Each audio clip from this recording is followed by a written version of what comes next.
imagine? Because you think I would volunteer to go in a cave? Absolutely not. There's no way I'm going in the cave.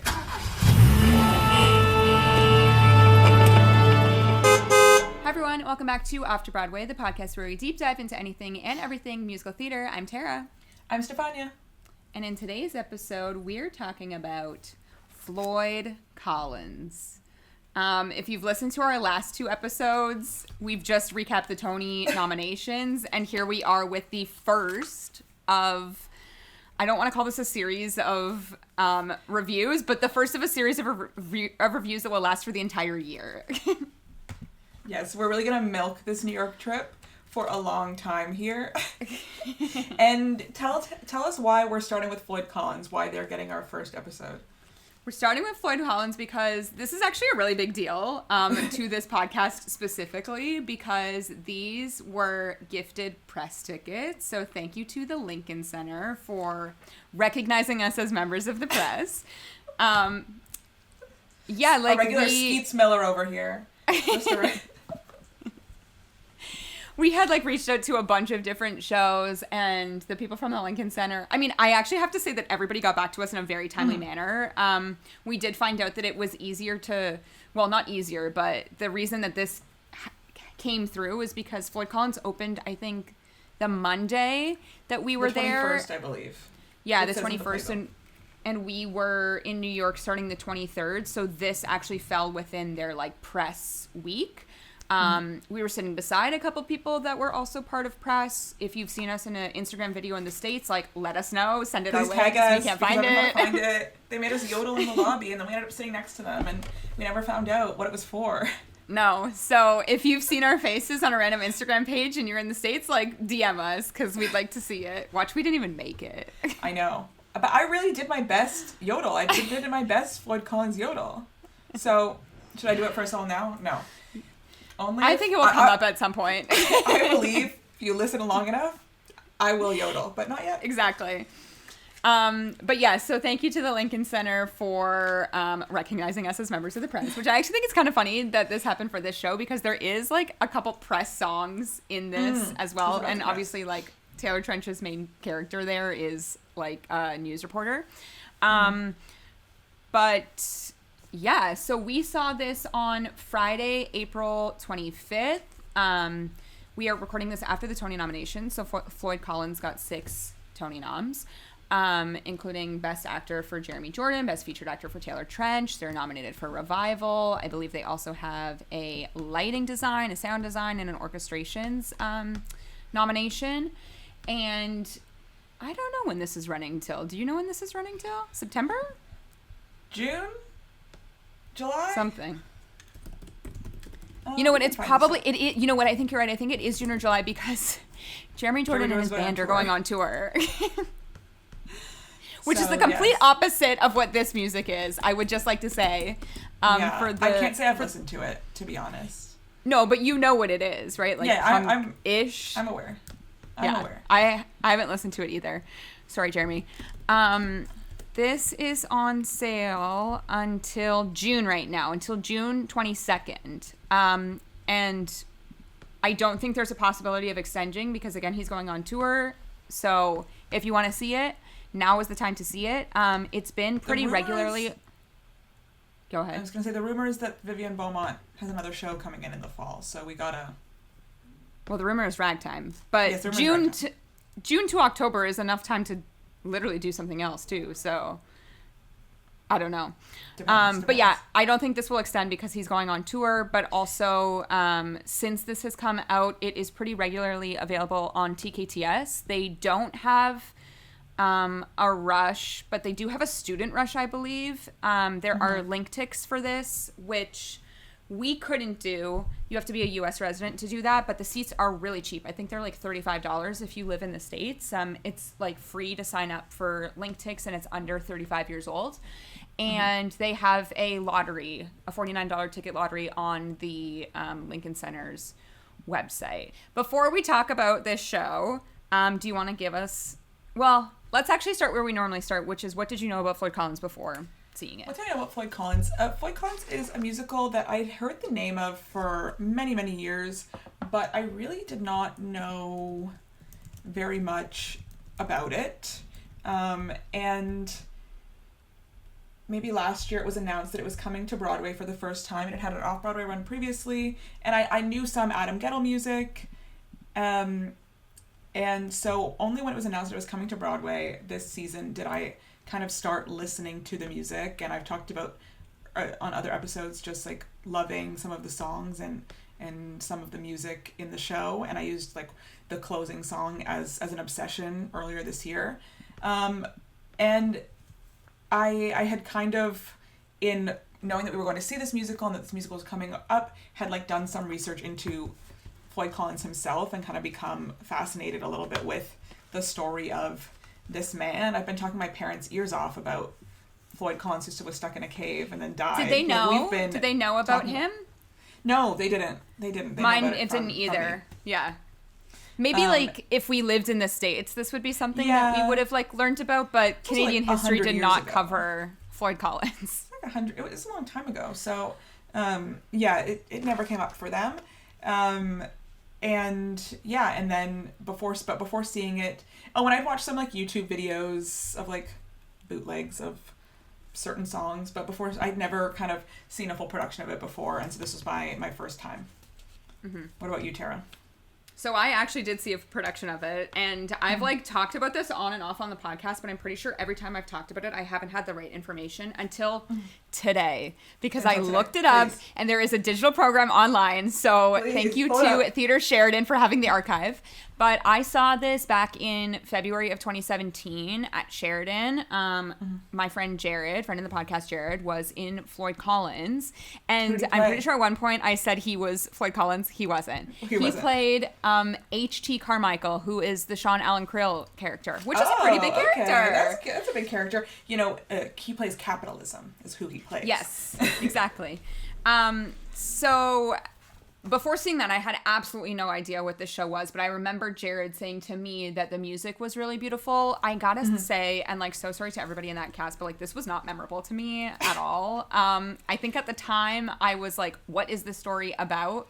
But with like years, you know, you research things, you hear more about it, and then you decide that this is a must see when you go to New York in 2025. So that's like kind of my pre-existing knowledge of Floyd Collins. I'm trying to think, like, when we did our Way Too Early in February, we must have been like, we should go see this. But at that time, I don't think we had confirmed that we were going to New York in April. So it was maybe like if we get there, we'd like to see this show. Yeah, we'd kind of been talking about our potential list for like months before we ended up going, and things were kind of coming off the list.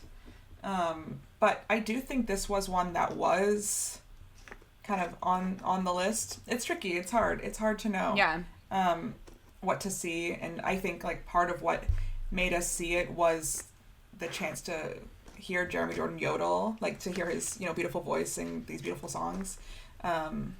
Yeah. And to also scratch off my Vivian Beaumont. So that was like two things for me, was that I could scratch a ticket, and also, we're always like, whenever his name is attached to things, depending on what it is, I'm kind of interested. Age of Madness, but beyond that. No, not that. No. Can you give us like a brief synopsis of this show? Sure. So Floyd Collins is about a man. He's named Floyd Collins, and he's like a cave explorer. And he wants to find a cave near his home to turn into sort of a tourist attraction in order to make money. So he's going and exploring these caves. And this is something he did all the time. And people would always describe him as like the luckiest man. Like he got out of every scenario that happened to him, until one time he's in this cave and he's trying to leave, and he gets kind of trapped in this narrow passageway with like a boulder stuck on his leg, and he can't get out. And this happens really, really early in the musical, and the rest of the show is kind of focused on both the rescue attempts to get him out and also kind of the media circus that ensues once people find out that he is in this cave. People come to visit, and just kind of those two conflicting storylines, one like below the ground of Floyd stuck in the cave and kind of the emotional journey of that, and then above the ground of his family and friends trying to get him out, plus the media circus that has been created by this. And then, unfortunately, it does end not well. It's a tragedy. Yes. Like, I think the correct word for this cave person is a spelunker. Oh, a spelunker. You know, I don't know if I've seen that word describing him, but sure, a spelunker. But they don't reference this at all in the musical. No, I wanted to say I actually think that when I was in broadcasting school, we talked about this because it is like the first media circus, the first like ever. viral. Exactly. There was obviously like events that took place before this that people would report on, but it was never such a big amount of reporters in like it was like a congestion. It was like a media scrum. It gripped the country. It gripped the country, this story. Yeah, which I think is like super interesting that was the first time that happened. Also, around the time we were there, I think like the Saturday on like April 26th was like the actual 100-year anniversary of. I'm not sure about that because I believe it was February. They posted it on Instagram. No, I believe that, but I believe he died in February. Maybe the article was released 2 months later. Yeah, I don't know what it was the 100-year anniversary of, but again, I do believe they got him out like February 17th. I have been reading like about the actual story. Sorry, before we get into, you know, the musical and stuff, I have been like reading about the actual story because this has been very interesting to me. Basically, he was in this cave and they kept trying to go in and get him, and the only person who was small enough to really like fit close enough to him was Skeets Miller, the reporter, who ended up winning a Pulitzer Prize for the interview he did and released, and with Floyd Collins. And also that is the article that kind of caused all these other reporters and people like to visit this site and like set up a carnival on this site. And what ended up happening was, because of all the like increased activity on that land, like ice was started to melt and it caused more things to cave in. And I mean, he was also starving down there, but all the people probably contributed to him being even more trapped.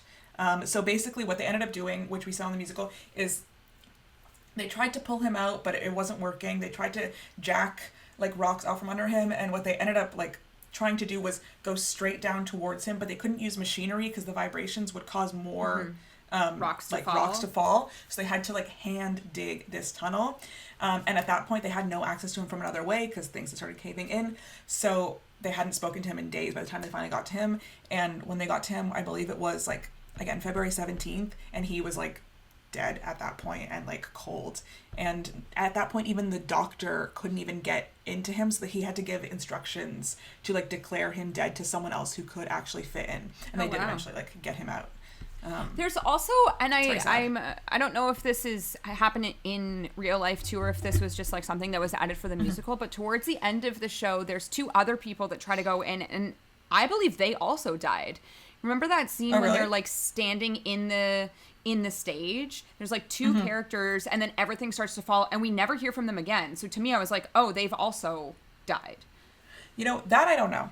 That's possible. I don't know either. It might have been like dramatized for the musical, but I don't think, just like thinking about the events that would take place to actually try and get someone out, I don't think it would be impossible for like someone else to die in the process, because like you're dealing with rocks here. Like if it hits you the wrong way, like you can break a bone, you can like anything could happen. So he was, sorry, I'm on Wikipedia. Yeah, they were worried about the fumes of using machinery that would like get hit to him. And the shaft that they ended up digging was 55 feet, so like 17 meters down. They had to hand dig, and it took days. Wow. Yeah. Crazy. Yeah, they hit boulders, then they had to use pickaxes. They were using pulleys. Yeah, I'm not reading anything on Wikipedia, which is, you know, the most trusted site, about anyone else dying in the rescue attempt, but it's totally possible. Horrible. Now we've talked about this previously, but we will bring it up again here. This is nominated for revival. This is the first time that it's played on Broadway, though, but it goes back to that classics rule.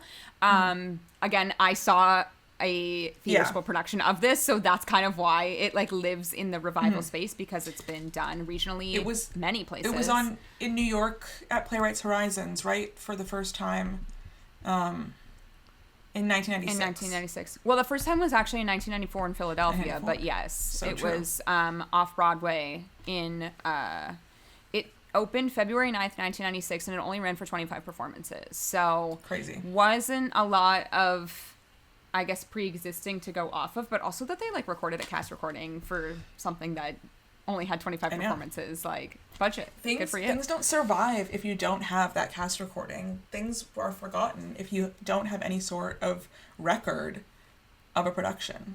So yeah, people have been able to fall in love with the music over the years that has made a production like this possible. And speaking of that, so this music is by Adam Gettle and Tina Landau, who they started writing this when they were students at Yale, which I think is so interesting that this is such a long relationship, and all of these years later to have this actually be on Broadway must be super exciting for them, and at the Vivian Beaumont, no less, the like one of the most prestigious theaters, I would say, in New York. But yeah, so I think before we went, I know you were listening to the cast recording quite a bit. I was like dabbling in it a little bit, but not as much. And then I've listened to it since we've come back. I know you've listened to it since we've come back. So let's get into our thoughts on this production. What did you think? I think this is what I would say is a very good production of this musical. I definitely have critiques, and it's also hard because the original creative team, like Tina Landau and Adam Gettle, are still, like, Tina Landau is still the director of this. They're still, like, intimately involved in it. So it does kind of feel almost like their original vision. But yeah, I think they took the material that they had and they did kind of a very good, very straightforward production of Floyd Collins. What do you think?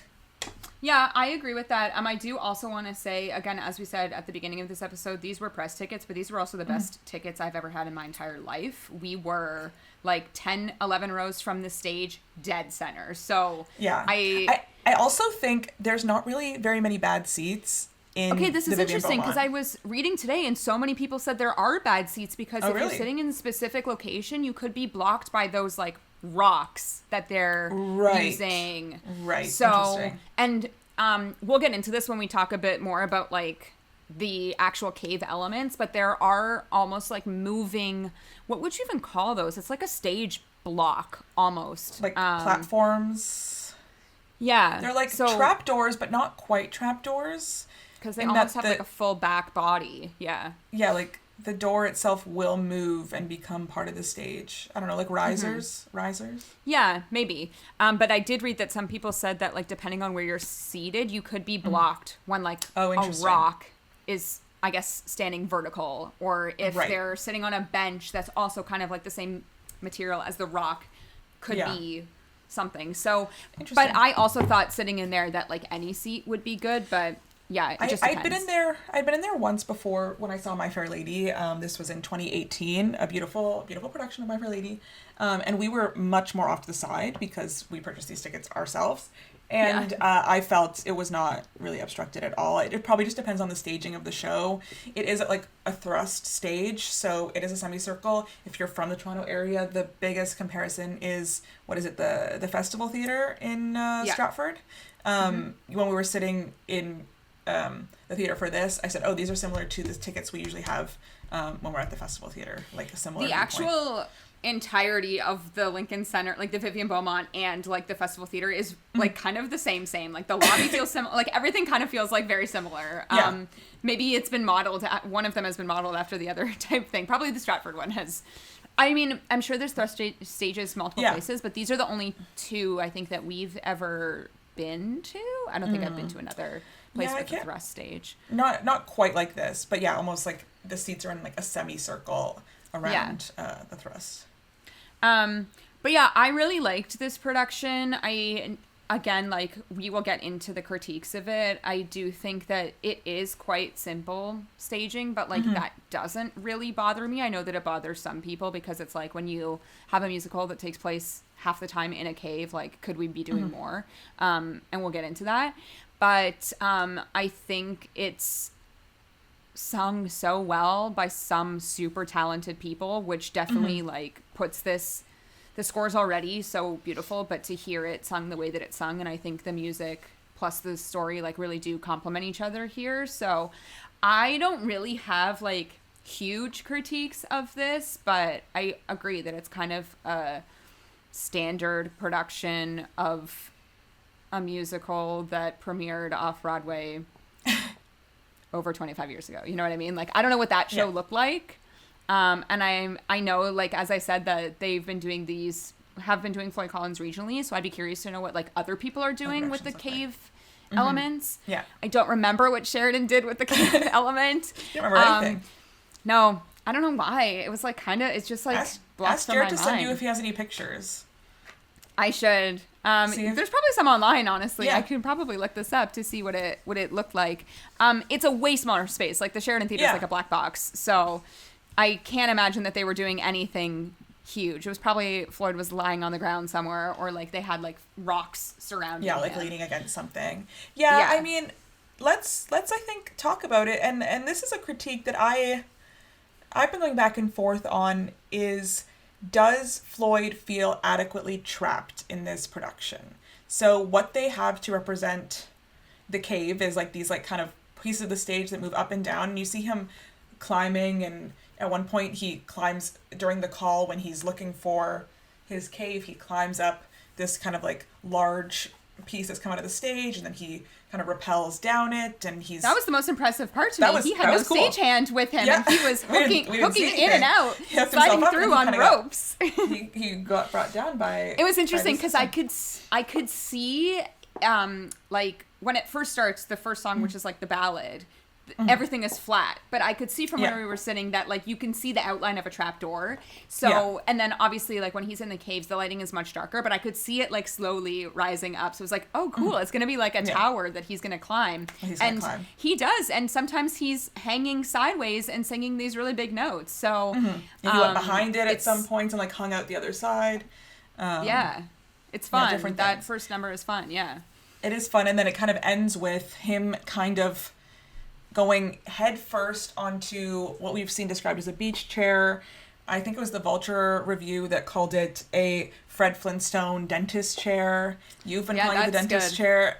And kind of once he gets trapped on this kind of recliner on stage right, that is where he lands and stays for the majority of the rest of the show. There are a couple of like dream sequence moments where he gets to kind of stand up and participate in the action, but for the most part, to convey him being trapped, he sits on this chair and kind of has to do it all with acting and lighting.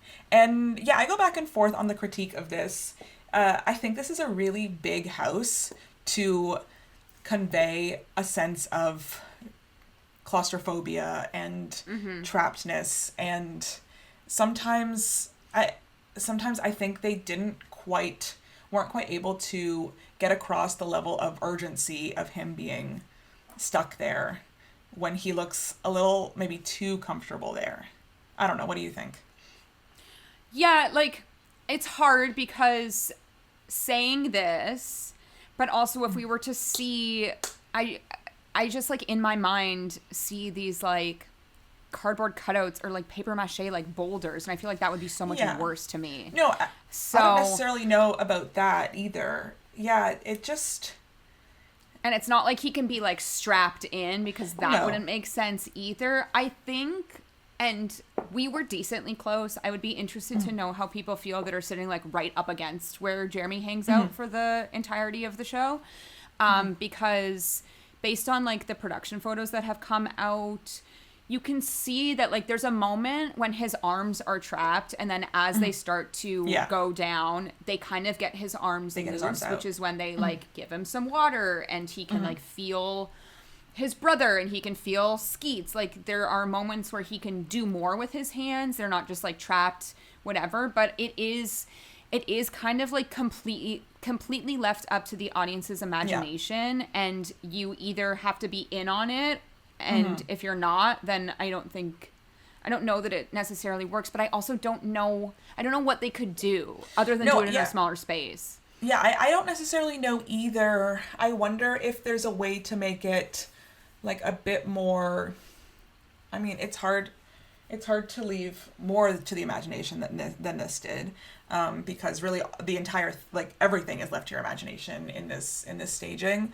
But maybe if they went more like avant-garde or more, I don't know, something different to represent the cave, like not rocks, not stone, but something else. I don't know exactly what, and I'm not a director, but some sort of other way to make him feel trapped than, you know, lounging in the chair. And then I think it's also the Vulture review that mentioned, you know, is it a kind of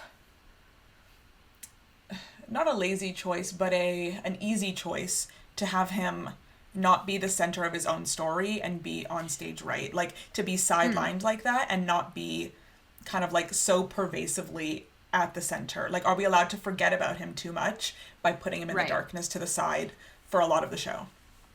That doesn't bother me, because to go back to kind of what we were just saying about the actual like cave itself, I really did love the upstage like entrance of the cave that they used, which was I guess it was like a trap door opening, so it kind of created a ramp for the actors to go down, and then there was some sort of like steps that they could go down there. And then at certain points they would cover it with like slabs of wood. When you couldn't go down there, they would have like not like caution tape, but almost like, you know, sort of similar to chaining off the area so that you couldn't get in there. But it was kind of like almost like a seesaw. Like it was flat to the stage at one point, and then it tilted, so part of it was up and part of it was down. Yes. I wonder, and again, I don't know if this would like work in that space, but like, what if he was like in the trapdoor? Like, what if he was standing in the trapdoor the entire time? So the whole time we just see like waist half up. You don't see his legs. You don't. Or could we like bring him up and then like bring him down at certain points? Yeah, like, I don't know. Elevator lift him up and down, because then like that would also help when the actors that do go into the cave, like they could come out of the same kind of entrance slightly. I don't know. I did like what they did when Taylor Trench's character comes up and down.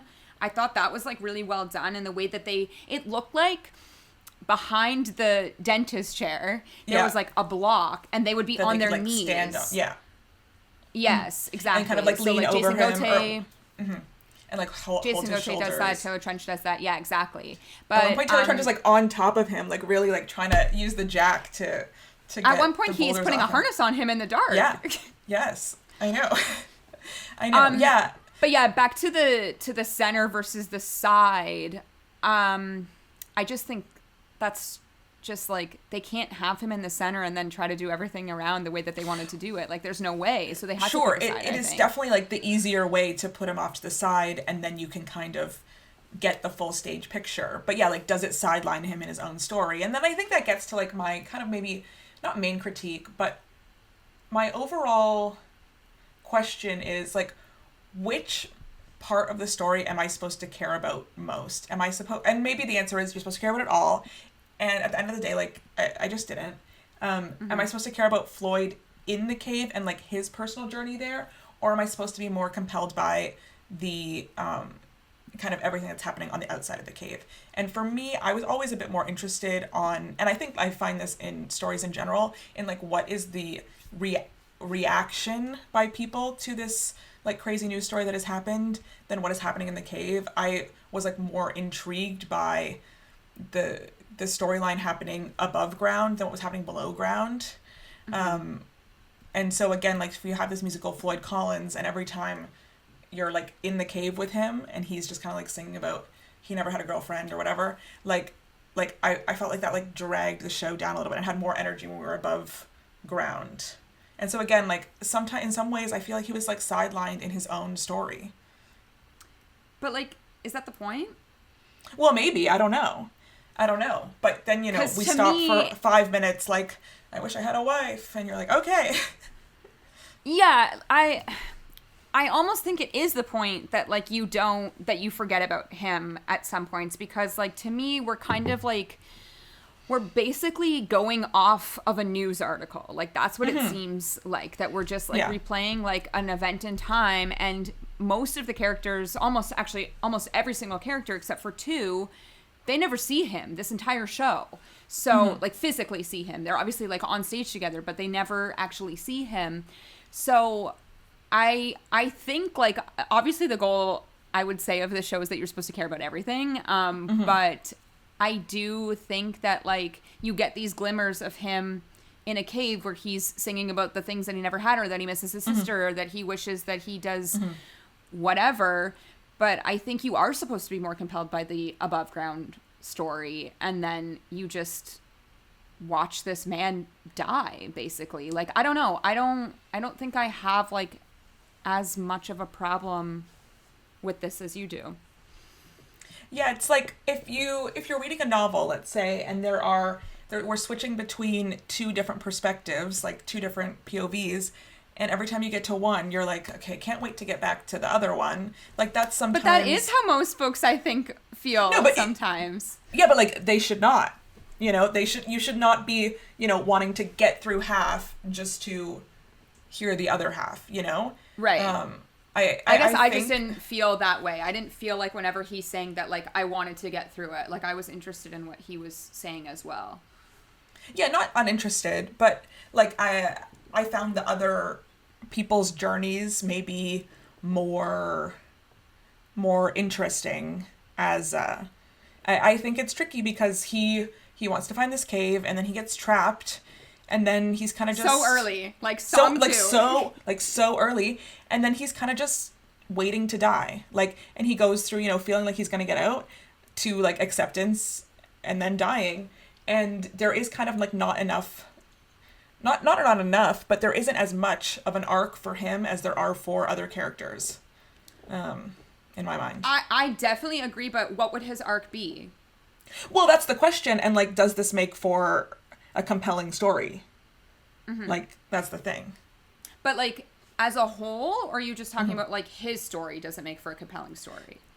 Yeah, like, him personally, like, you know, they clearly, you know, he has multiple songs, and he's singing, and we are spending time with him, and I just don't know, like, what kind of, like, journey he's going on there. I don't know, like, and I was reading, I think, like, Adam Gettle and Tina Landau also both kind of were maybe interested in different parts of those things, and one of them was more compelled by kind of Floyd's, you know, journey, exploration arc, and the other one was more compelled by kind of everything that happened around it, and like, that does feel kind of at odds sometimes in this musical.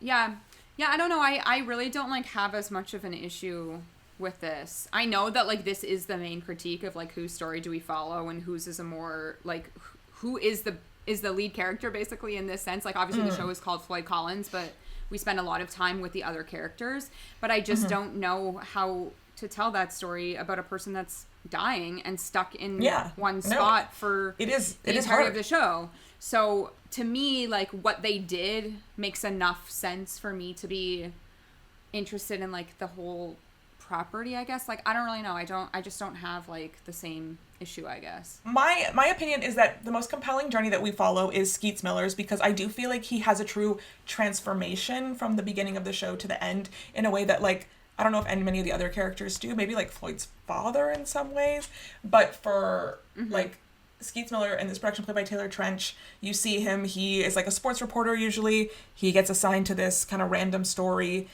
and he, by virtue of his own size, was one of the only people, like, the only person who's able to really, like, get close to Floyd. It's the first time he's ever in a cave, and he gets all the way towards him. And which is also crazy when you think that this is a real life story, that some man was just like, yeah, I'll volunteer. He just went in there. Like, I'm small enough. Insane. He just goes in there. He ends up interviewing him. The story that he wrote won a Pulitzer Prize, like the interview that he did with him.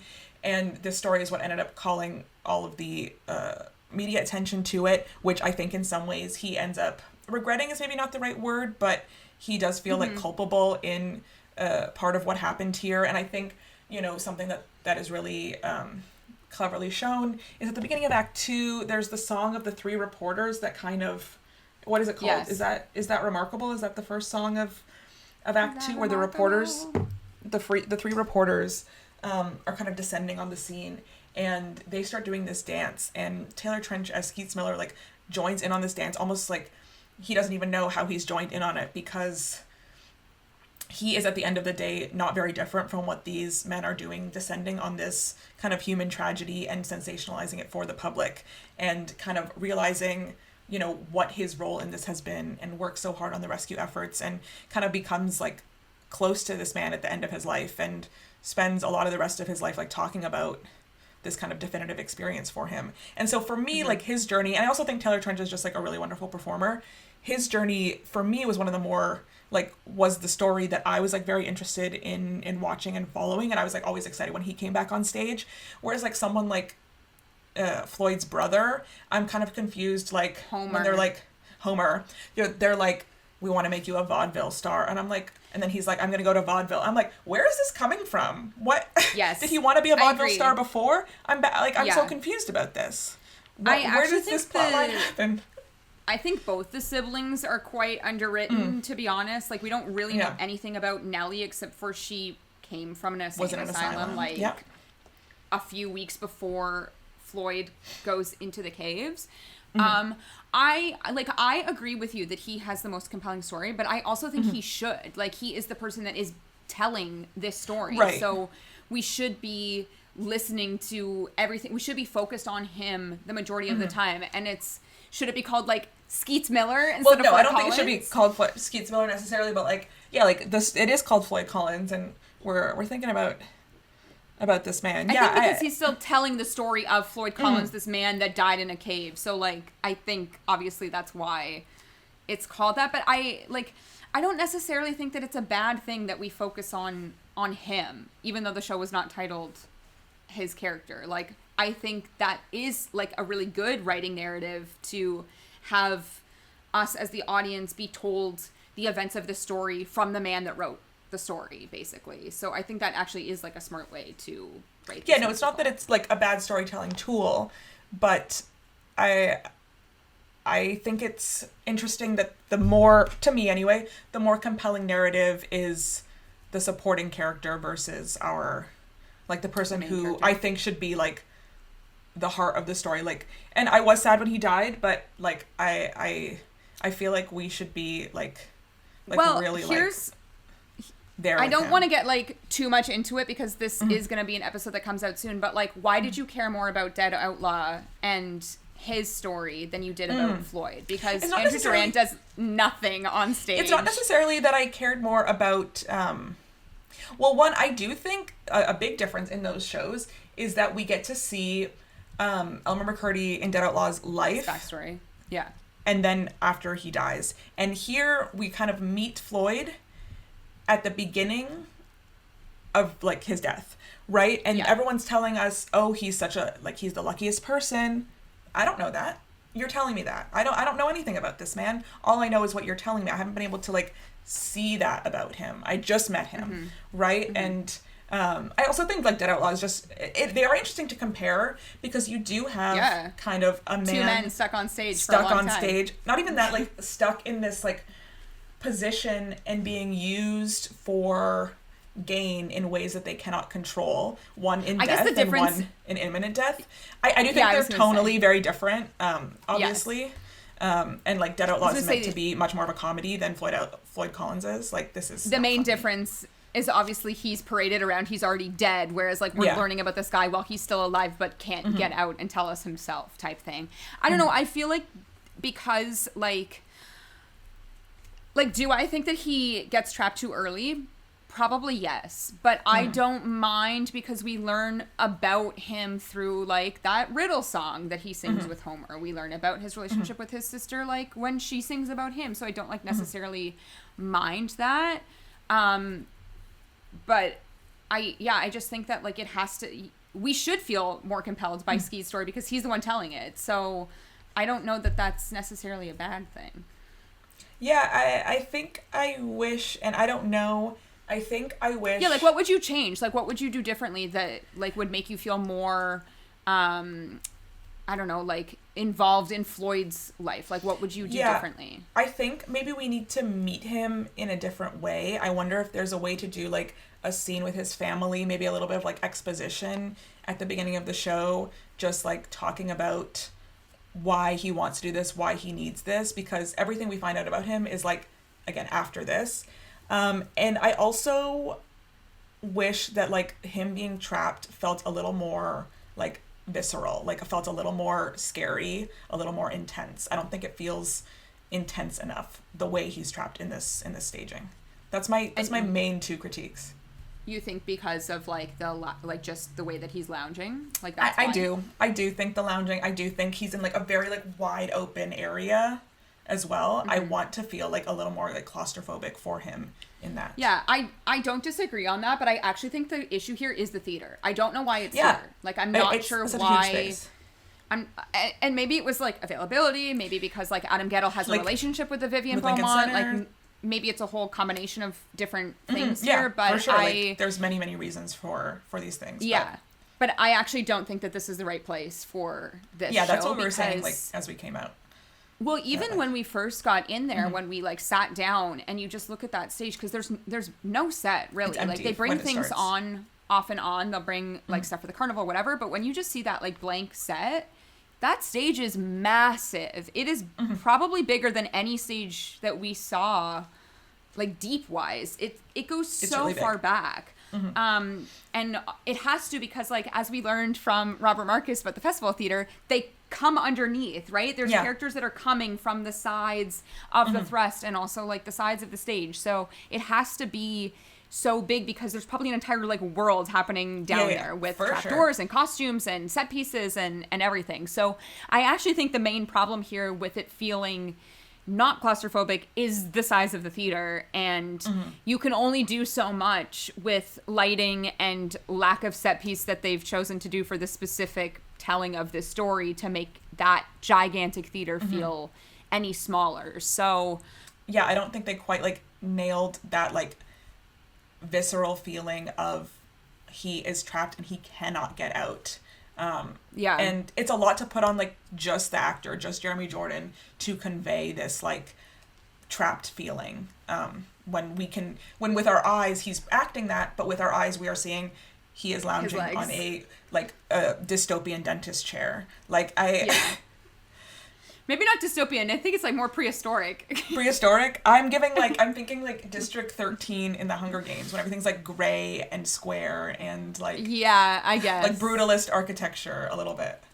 Yeah. No, I agree. I think it's a hard show to do. I think that's why it hasn't been done yet. Like this is the first time that this is being done on Broadway, because you look at this score, you're like, wow, this is a beautiful score. You look at the story, you're like, this is such an interesting story, but then you're like, but how do we put this on stage and how do we make people care for any of these characters?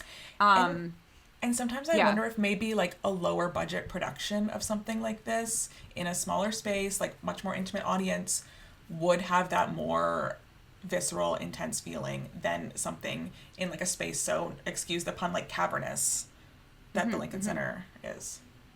But I'm also like, but is that the point, that like it is supposed to feel big because like a cave is big, like it's a big place? But it wasn't big. It was little.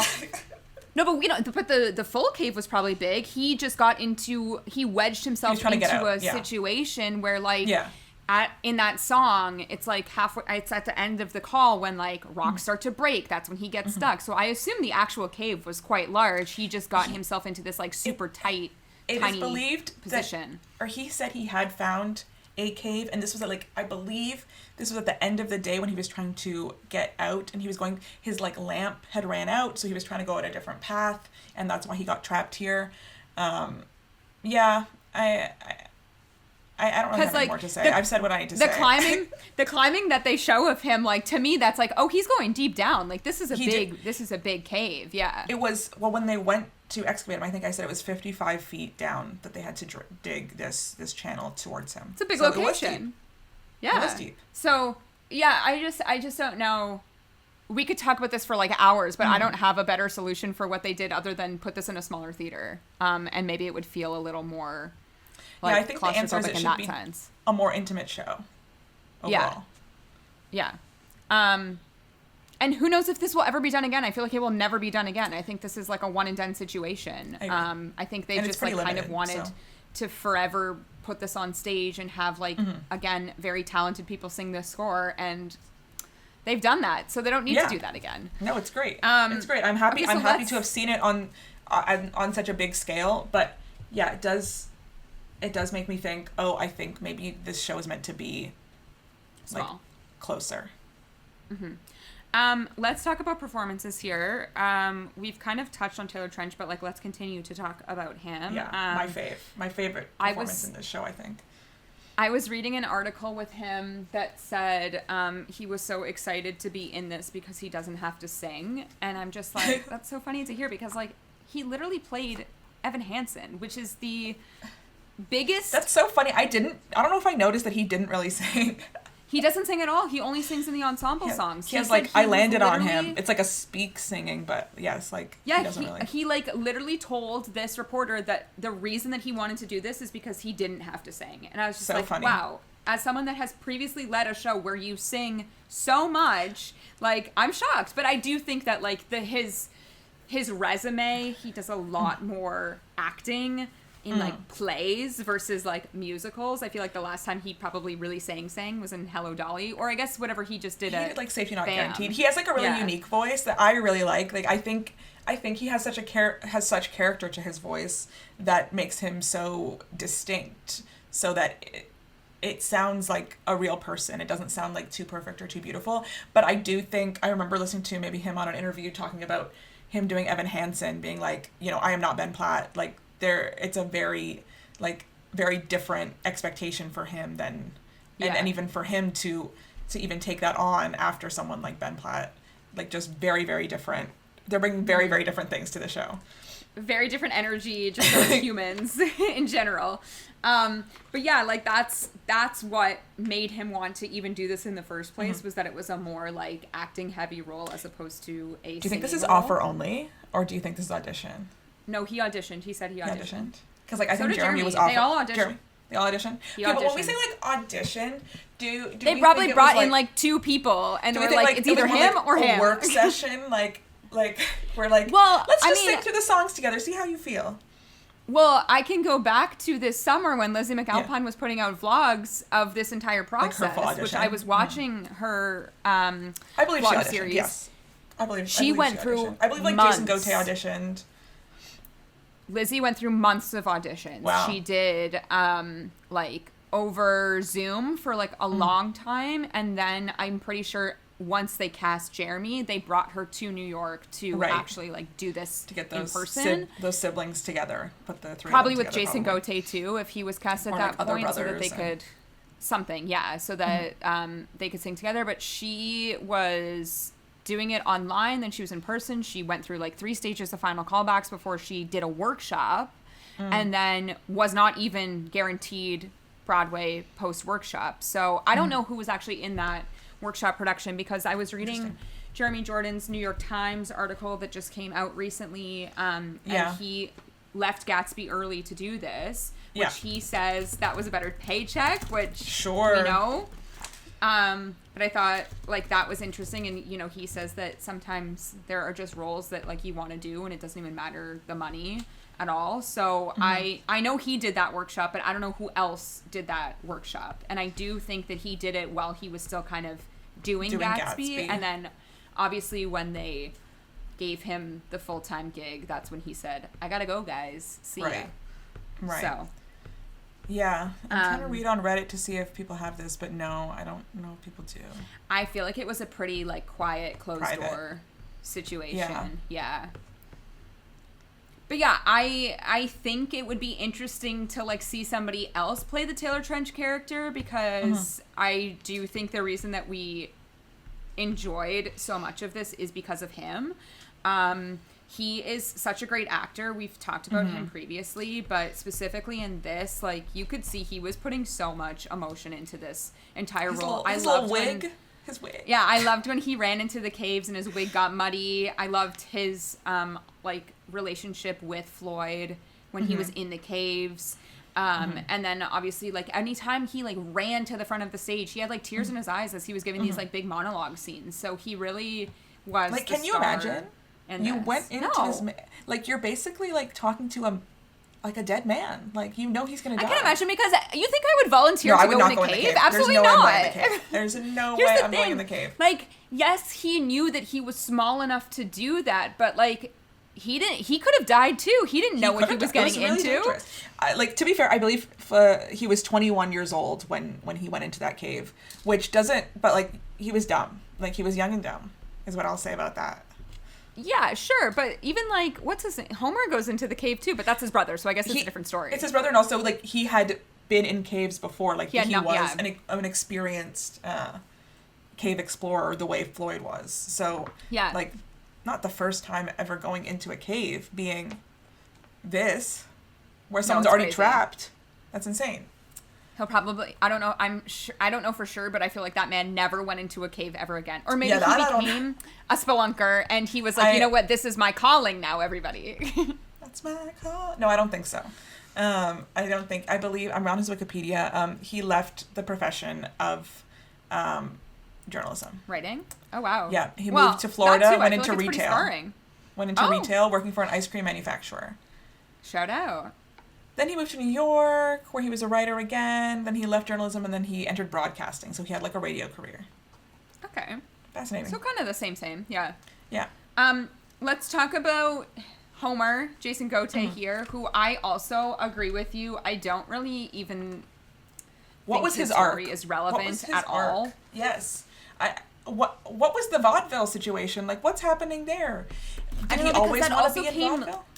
It came so late. Like, it came so late in the show that he gets this note from somebody saying, if you want to become an actor, like, go to this location or whatever. At one point, I was so confused. I was like, is he joining the circus? Like, that's what it sounded like to me. He did leave. He did leave after, like, his brother died. To go be an actor? I don't know if he was, like, an actor necessarily, but I do believe he told his brother's story. Sorry, I'm reading now. Oh, yes. Well, that's how kind of the show ends, right? He's, like, making a movie, is he not, of, like, Floyd Collins? That I don't know. Am I making this up? Did they not roll a camera out and he's, like, at the top of the thing and they're like, do it again? I swear this happened. Maybe. I think that was before Floyd died, though. Okay, but he's, like, trying to tell his story. Yeah, I think he is trying to tell the story. He died, okay, I think that his brother was still, okay, I'm on the internet, and so, like, please, this is on findagrave.com, so, like, please take this with a grain of salt here right now. But his brother was, like Floyd was still, they could not get him out, basically. He was dead there. Right. So he traveled around the country to raise the money needed to free his brother. He didn't want to, like, let him live there, like, lie there. He would tell the story of Floyd and the events of his rescue attempt. And then when he had enough money, a new shaft was sunk, and Floyd was, okay. I know at the 100-year anniversary, he ended up being buried on April 26, 1925, Floyd. So they had got him out at that point, and then they buried him. So 3 months later, and then he left, and then he moved to Louisville, and he died of liver or something. Yeah, okay. I don't know. I don't really know. Yeah, I wasn't interested in him. I was interested when he was in the caves. Yeah. And I also really enjoyed the Riddle song. I really liked the staging of that number, and it was nice to just see, like, that Floyd had a good relationship with his brother, because, like, we didn't know anything about the two of them otherwise. Yeah. So I liked that song. That's also the Act 1 finale. And then Jeremy, because he's walking at that point, just, like, leaves for intermission because he's up. You know what? Maybe it would have felt more claustrophobic if he sat there the whole time. I was like, commit to making him sit there. He's trapped. And, like, I understand why you don't, but that plot was on stage for a parade, but he was moving around. He was, like, sitting on a chair. It's hard. He was, like, doing something at a table. He could have, like, moved his arms and stuff. He could have drank water and stuff, but he just couldn't move his legs. Yeah. I don't know. Maybe he had to pee. That's his only time. That is true. That is his only time to go to the bathroom. I understand the, like, humane reasons to let him go backstage, but I do think, like, I watched him walk off, you know? Well, but yes, we watched him walk off, but it was less jarring because they're like, he was just standing. He just finished that song, yeah. So but he was just, like, jumping around. I was like, yeah. How did it end? Did it end with, like, Homer in the chair? I don't know if he goes back and sits. Oh, yeah, Homer's in the chair at one point. I'm not sure. I don't really remember. How it ends. But he does walk off under black, yeah. so, like, yeah, it's okay. No, yeah. I understand. But, yeah, like, I watched him walk off that stage. Yeah. Yeah, it is tricky. I do think it is correct to have him stand up and kind of participate in some songs, almost in, like, dream sequence ways.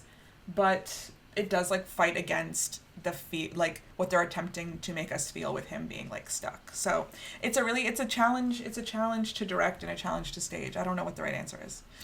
Mm-hmm. Do you have anything to say on Jason Gote? I think he has, like, such a beautiful voice. I think he has, like, a really, like, sweet demeanor to him that I think, like, and I think also the three, him, Jeremy, and Liz McAlpine, are really great sibling casting. Like, facially, I think it's, like, really good for the three of them. But I do think he's a bit let down by what's going on with Homer Collins. Like, okay, he's buying a car, so we're kind of getting the idea maybe that he's, like, the more fanciful brother, let's say, whereas, like, Floyd, like, stayed home. Liz McAlpine making her Broadway debut in this. I don't think she has very much to do here. I don't think she, like, deserves the hate that she's getting online, though, because, the thing is, she actually does have a lot to do. Like, she has, like, 3 songs that she sings by herself. Like, singing-wise, beautiful, but everyone just being like, she is the worst actor. I'm like, guys, it's really not that serious. Like, well, I didn't think she was a terrible actress, but I disagree that she doesn't have that much to do. Like, I do think she is meant to be, like, the heart of the story almost, because Floyd, like loves his sister so much. He's trying to get back to his sister. But yeah, like, I don't know if I'm sure that, like, because we never saw them interact before he's in this cave. And every interaction we never see them interact at all. Yeah. The only interactions that we do see are kind of like dream sequences or visions. Like, their closeness is told to us, but not necessarily, like, shown to us. Like, we just have to kind of, like, go with it. But yeah. Well, Floyd tells us about their closeness through the crickets, right? Like, he's giving that firsthand experience on that. And then well, again, we don't really know, like, why she went away for as long as she went away. Exactly. We know that their mother died, so I would assume that maybe it has something to do with that, but she does seem to get along with the stepmother, so I don't really know there. I think that where she shines is with Jeremy and Jason in The Dream. That's the first time that all three of them are, like, standing singing together, and then we, like, come back to this moment that none of this is actually happening. He's still stuck in the cave. Yeah. So to me, that's where she shines, but I also think her voice suits this score. Like, she has really a beautiful voice. Really, really beautiful voice. Mm-hmm. Yeah, I do think she has a really beautiful voice, and I do think she's, like, the character, and also even their, like, relationship. I think the sibling relationship is meant to be, like, that heart of the show. That is why, you know, it ends with, like, him and his brother, and, like, the dream sequence starts with him and, like, his sister, and then the brother joins, and it's the three of them for a while before kind of, like, the rest of the cast joins in. But it's just so tricky because the only times we see them together is after and not before. Like, the whole show takes place after. And, like, it's hard to see a relationship and, like, and understand, like, its depth when it's, like, at the end of that relationship. I don't know. It's tricky. Yeah, I think the entire, like, what we've talked about here for, like, an hour is that the entire thing is an after musical. Yeah. There is no before. So you kind of just have to, like, knowing that, you have to almost understand that, like, we're not going to be, we're only going to be told things in flashback because there is no before, I guess, is, like, the overarching, like, answer to that. The other person here, because I know that, like, the parents are here, but, like, they're less of a character to the dad, like, devolves into alcoholism over the 2 weeks, and I don't really understand why, but that's fine. Maybe just, like, I mean, his son is trapped, but also, like, time period. I feel like the only thing you do is drink. And then he's, like, selling photos of his son, of, like, Floyd, for 25 cents. Sick. He's, like, capitalizing on this as just like everyone else is. He almost dies at the end of this, too, because he's got a really bad cough, and the doctor tells him not to do something, but then he does it anyway. But I guess the other, like, main person that we hear from is Sean Allen Krill, who plays that, like, mayor, whatever he is. He's not a no, mayor. He's definitely not the mayor. But he's giving vibe of mayor because of the way that he speaks to the town. I don't think he's the mayor. I think he he's definitely not. owns he's definitely not. like a mining company or like an excavating company or something. And so I think he also takes this as like a capitalism opportunity to kind of take over not only the like rescue attempt, but also wanting to take on whatever cave has been discovered for his own business gain, whatever. Although towards the end, it does seem like you see a bit of his heart because he actually does just want to get this man out at the end of the day. Because he's also been trying to do this for, I guess it's like over the course of a few weeks, right? Like a couple weeks they try to do this? He's stuck in there for about 2 weeks before he dies, and then it's like a few days later before they discover him. Yeah. What did you like about this show? There were some really like beautiful lighting moments. I really liked in Act 2 when there was a lot more choreography, like a staging, like the whole ensemble is used, talking about like the reporter's number and then also like the carnival number. I really enjoyed those things. I like beautiful voices like to hear. I really like the staging of the call. I think like I really like the music. I think the music is really beautifully written. I really like an Adam Gettle kind of score. A lot of people like compare him to Sondheim in ways in that the music is kind of like, and something that I always say, it's like not first thought, like he's like putting things together that are not expected to be put together. And I think that's like really great for storytelling. So many things. Yeah, I thought it was funny because at intermission, I knew about the carnival, and you knew that there was a carnival, but you're like, we're not going to see any color. And then, bam, color in your face. Okay. That's actually something, I do not want the fireworks on the screen, okay? I don't want... Same. But I'm talking about the balloons. Cause they were like, no, the balloons are going to be... No, they were full multicolored. There was like pink, blue, all of the different... They were on like these trees that came in. But I just thought it was funny. You were like, I don't think we're going to see anything more than a muted production here for the carnival. And it was like, here it is in your face with the like thing that they whatever do at the back. Like clown face or whatever. The strong man thing. Yeah. I don't know, to see like how strong you can hit the thing. Yeah. And then they did like a weird thing at the back of that. I was like, why was it like red? I didn't like that. No, sometimes the screen was used for the wrong reason. Yes. Sure. I preferred when it was just like lighting or like sky, just like mood setting. To like show the passage of time almost. When he was in the cave, the screen was also like rocks. I don't know if you were paying attention to that either. No, I wasn't. I wasn't really looking at that. Because I was like, we actually don't need that. It could just be like a black screen. No, this was at the very beginning when he's climbing. Like, again, I was looking where I was supposed to look. I'm at the actor's face. But the whole stage, I'm looking at the full picture. I'm focused. I wrote some things down of like first thoughts when we saw it.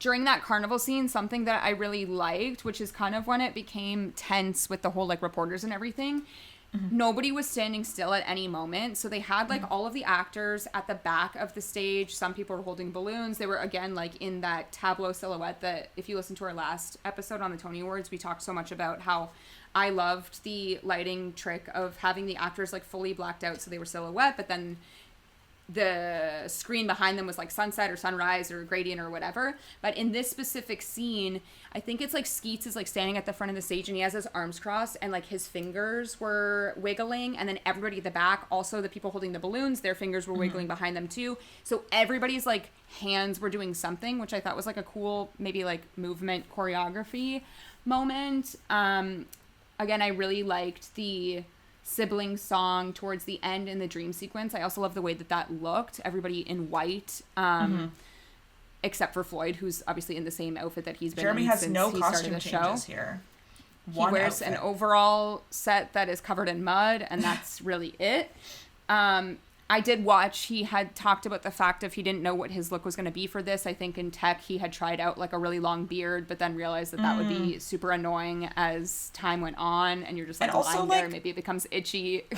Not even that, but it hides your face. Like so much of the show is on his face, and to like have a huge beard on that, it's like, no, I want to be able to see your facial expressions.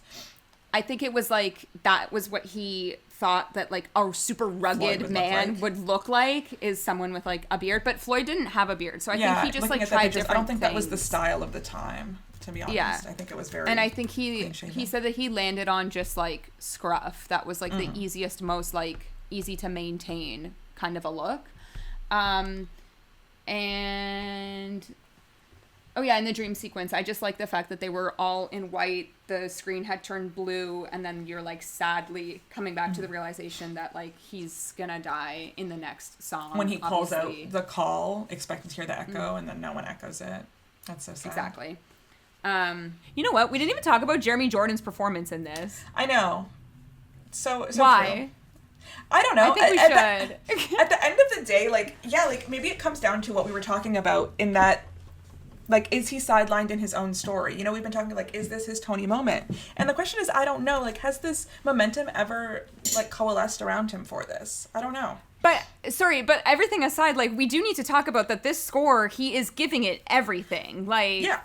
Absolutely. Storyline aside, like, he has been given the task of this beautiful music, and he is nailing it. Like, I was crying, like, decently hard at the end of this show. So, like, he did it for me, I guess is what I'll say.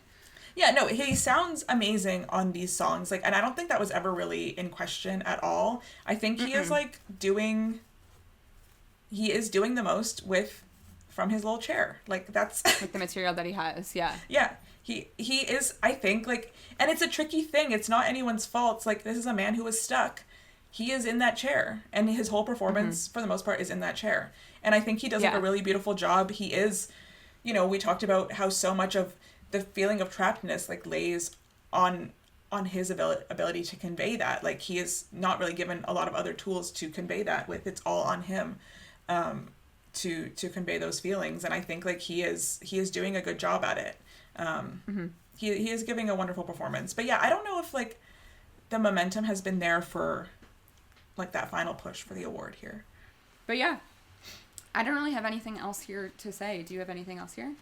No, not really. I do think it is interesting to think about this show in comparison to all the other shows that we saw while we were in New York. You know, the kind of, like, thinking about death, what it means to die, like, what that means for the people around you, what it means for yourself, like, just comparing it to something like Dead Outlaw, even something like Death Becomes Her, or maybe, I don't know if the comparison I've been thinking about is, like, Just in Time. Like, Bobby Darin, like, lived because he felt he was going to die when he was so young. Like, they were actually probably fairly similar ages when they died, like, late 30s. Bobby Darin was 37. I just looked it up. So was Floyd Collins. They were both 37 years old when they died, and, like, lived life so fully because they felt they would. Well, I don't know if Floyd felt he would die young, but was, like, almost like adventure seeking to fill his life as much as possible. Well, he does kind of say in the call that, like, if this is it, then this is it. Yeah, he's like, he says, I'm not afraid of death. He says, I'm not afraid of death. And, like, I wonder, like, Bobby Darin was like, you know, I feel like I'm going to die young, so I have to fill it with, like, what I love and what I'm passionate about. And, like, so much of what we saw that whole week was just, like, you know, how do I live my life? It is interesting in the sense of, like, Bobby Darin and Floyd Collins and Elmer McCurdy versus, like, the Death Becomes Her women, because, like, those girls were so shallow, whereas, like, these people just wanted to, like, live their life to their fullest, whereas, like, they just wanted the fame situation. But even, like, Elmer McCurdy died at 31 because he was a bad robber. He was just, like, a bad outlaw.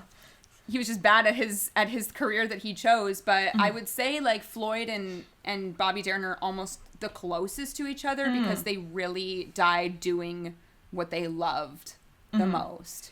Like, this was their passion. Even though Floyd's career obviously much more dangerous than Bobby Darin's, but Bobby had a heart condition. So.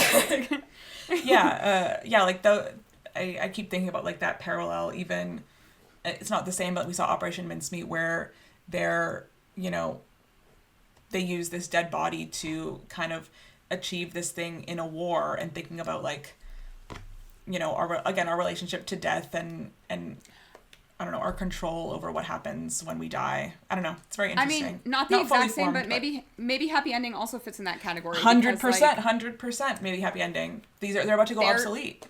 They're dying, they have to try and live their life to the fullest in that sense too. They are, and also trying to like avoid pain. Like that's what the decision sort of that they come to at the end is to try and Sunset Boulevard, which we also saw, which is part of the season. 100%. Also, like what it means to live on, what it means to have legacy. Like you can talk about that with Floyd Collins. You know, he wanted to find a world famous cave, and he did. Like he died in the process, but he did create a cave that people visited and made money in a carnival. But he never got to.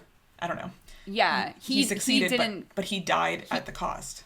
He didn't get to like see his successes in person, but like it did create, obviously, as we said at the beginning, like the first media circus. So everybody read about his story X number of years later. So yeah, it is interesting. I don't know that we've had a season that's been so like dark in theming. There's a lot of death. I don't know that this always happens, but they are specifically, there's a lot of publications that are making parallels between Dead Outlaw and this because of the non-movement on stage. So yeah. Let's rate it. Okay, wow. This is so hard. I am going to rate it 7 out of 10 balloons that they did kind of like the Harry Potter wand dance to in the carnival. And I'm going to give it... No, it is, but Who choreographed this? Is it the same guy? Oh, I wonder. Is it Stephen Hoggett? I don't think it is. I don't think it is either. Okay, you say your rating and then I'll tell you who the choreographer is. It's so funny because I'm also giving it the same rating, even though if you listen to this episode, it would sound like I liked this a lot more, just based on the storyline, I guess. But yeah, I'm also sorry, Anna, Steph's mom, because she doesn't like when we give 7s, but we both just gave a 7 on this. I don't know. I'll give it 7 out of 10 dentist chairs. Dentist chairs. It was choreographed by John Rua, who we know was in the ensemble of Hamilton. He's an associate on Boop, assistant on SpongeBob SquarePants, and he's done many other things, but I think this is his first, like, own, and they credit it as dance sequences, so just, like, those parts, I believe, mostly in Act 2. It feels more movement to me than like choreography, obviously. And I'm probably sure what they did in Act 1 was direction, and then like the reporter number, the carnival, and then like the dream is probably where John Rua came in, if I had to guess. Well, I guess also the riddle song with Jeremy and Jason, where they're like on the ropes or whatever. I think there was like a bit of like dance, not really dance, in that moment. But yeah, that's our thoughts on Floyd Collins. This is playing until basically the end of June at the Lincoln Center. So if you're in the New York area and you're interested in Floyd Collins, then go see it. And the Tony Awards, when this episode comes out, will be in a couple weeks. So we'll see where this lands in their 6 nominations when that happens. But with that being said, it's now time for our Obsession of the Week. My obsession, so this was nominated for Best Revival at the Tony Awards this year, and a revival we didn't get to see, but I did want to kind of talk about, like, very briefly, is Gypsy. And I watched earlier today the Gypsy Tiny Desk concert that they did for NPR, and it's just so fun. I think one of the reasons why we didn't see Gypsy this trip, one, because it's such a great season, it's really tricky, but also because we saw a really wonderful production of Gypsy, like, pretty recently. Shout out to Shaw Festival. Shout out to Shaw Festival, like, one of my favorite things, I probably my favorite thing I've ever seen Shaw Festival do. So we didn't see it when we were in New York this time, but got to get a little taste of the performances at the NPR Tiny Desk concert. They do If Mama Was Married, they do Together Wherever We Go. They do Gotta Get a Gimmick, and then close with Some People, just Audra singing. I actually think Audra sounds really good. I know people have been annoyed about her voice a little bit, but I think she sounds great. On what song? So, or just in general? I haven't listened to the whole cast album, which I know is out, but I heard her do Some People, like, which is her, like, an earlier I think the solo. main critique is Rose's turn. That's the main critique. Yeah. Sure. I can see it. Also, something that was so funny in this was the gotta get a gimmick. Like, those three girls are, even just in the tiny desk at Lincoln Center, not Lincoln Center, at NPR, are really, serving comedy in their street clothes. And something else that they shared that I didn't even know, this is a 26-person orchestra for Gypsy. I know that's that, yeah. crazy. That's amazing. I am obsessed that they have The Majestic that. Theater can hold the Majestic, that. The Majestic has the room. They are built, because, like, think of the Phantom, right? They always Phantom had for so many years. a bigger orchestra than most theaters, yeah. So, yeah, I love that it's a 26-person orchestra to do this beautiful, I believe it's Jewel Stein music, Stephen Sondheim lyrics. What I've heard about this production is that it's pretty straightforward production of Gypsy with a little bit of different connotations based on casting. And also that maybe the set is a little underdone. But if we had maybe one more day, I think we would have made it to Gypsy, but it's so hard, guys, to catch everything. Wait, did you want to pick a specific song, or you just want the whole thing? I think everyone needs to hear Audra sing at all times. So, some people. Wow, a hot take. But what I will say is, watching this, Together Wherever We Go, sung by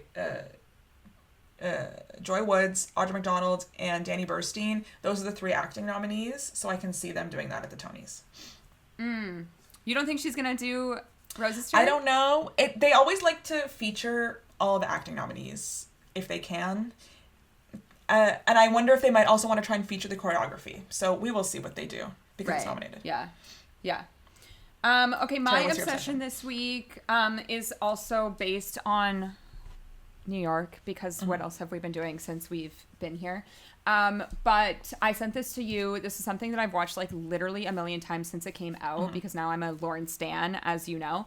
But this is it's on Lawrence's YouTube page. It's Lawrence featuring Jonathan Groff, and it's them singing My First Real Love. Gracie Lawrence has one of the best voices that I've ever heard. Her voice is crazy. And it's a tragedy that it's taken me this long to find out who she is, because then I then went back and watched like so many. Lawrence on their YouTube page does acoustic versions of their songs in this like studio that they were with Jonathan Groff in.